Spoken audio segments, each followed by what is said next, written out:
This happened shortly after college.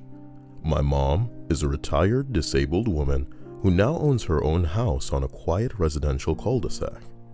She has lived there longer than anyone else. Her neighborhood has designated parking spaces at the end of the cul-de-sac, all with the addresses of each house painted in the parking space. My mom doesn't get out much, so I use her designated parking space. At the time, we lived in the same city, and I visited her weekly to bring groceries, fix broken things, cook for her, etc. My mom parked her car in the backyard of her house since she went out so little. Mom kept busy by gardening or baking/buying cookies for the children on the street. My mother's neighbor Ivy never parked very well. Whenever I stopped by, her car was always parked so close to my car that I had to park on the curb. I wouldn't have cared about Ivy's piss-poor parking but for two things. Number one, she had 4 or 5 kids and had parties almost every weekend, leaving trash in my mom's yards. Number 2, I loved my car, a 2016 metallic ice blue Dodge Challenger Hellcat, the first car I had ever purchased brand new. I washed that car once a week, detailed the interior, and had rules against eating, drinking, or even leaving trash in my car. It was my pride and joy. Mom had called the police throughout Ivy's residence because of the parties. Ivy's guests would fill up the cul-de-sac with their cars, obstructing traffic, and get into loud drunk fights at and after midnight. I often found empty beer bottles, empty condom wrappers, cigarette butts, and empty and crack baggies on the fence between the properties, mostly on Ivy's side of the fence. This is all important information. One Saturday, while having dinner at my mom's house, I heard a loud crash and my car alarm went off. I ran outside to see Ivy's older model Honda Accord back out of her parking space and speed down the street. Ivy's Accord had a dent from the front bumper to the door, and the headlight had popped out. I approached my Challenger with trepidation and screamed in anguish at what I saw. My car. My beautiful 3-week-old car with less than 500 miles on it had a dent stretching from the passenger door to the front bumper, and the right front wheel was tilted at a 30-degree angle.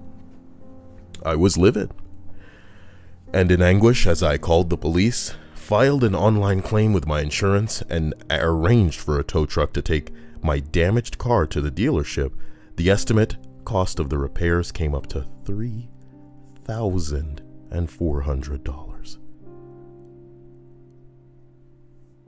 The total cost would end up coming up to $6,500. I had a low insurance deductible, about $100. But my car was parked, and Ivy owed for the damages. For 2 weeks, I knocked on Ivy's door or waited for her to come home. She stopped driving her damaged Accord and either rented or borrowed a Ford Fusion. When she was home, she didn't answer the door. When she wasn't, she stayed away until my rental car, a Dodge Charger, left Mom's parking space. I left a note on Ivy's door for her to call me, but only received harassing calls from restricted phone numbers or people blaring air horns in my ear when I answered. About 2 weeks after the incident, Ivy's children came to my mom's house for some cookies. I noticed that 2 of them had bruises around their eyes. If Ivy hadn't hit my car, I still would have done what I did, but maybe not as underhandedly. I had Mom take pictures with and of the children, but waited until the next party to strike. Ivy had a party that night or the night after. Mom called me to let me know, and I installed an app on my phone that gave me a fake phone number. I called 911 and reported the party. There's a loud party at 1007 Mountain Drive, and I'm worried because the children are all around drunk adults. Please hurry.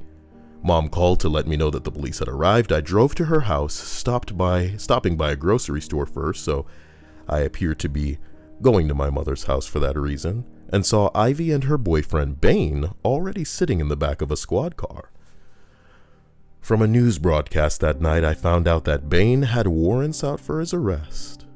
Initially, the charges were disorderly conduct and disturbing the peace. However, my mother turned over the photos of the children.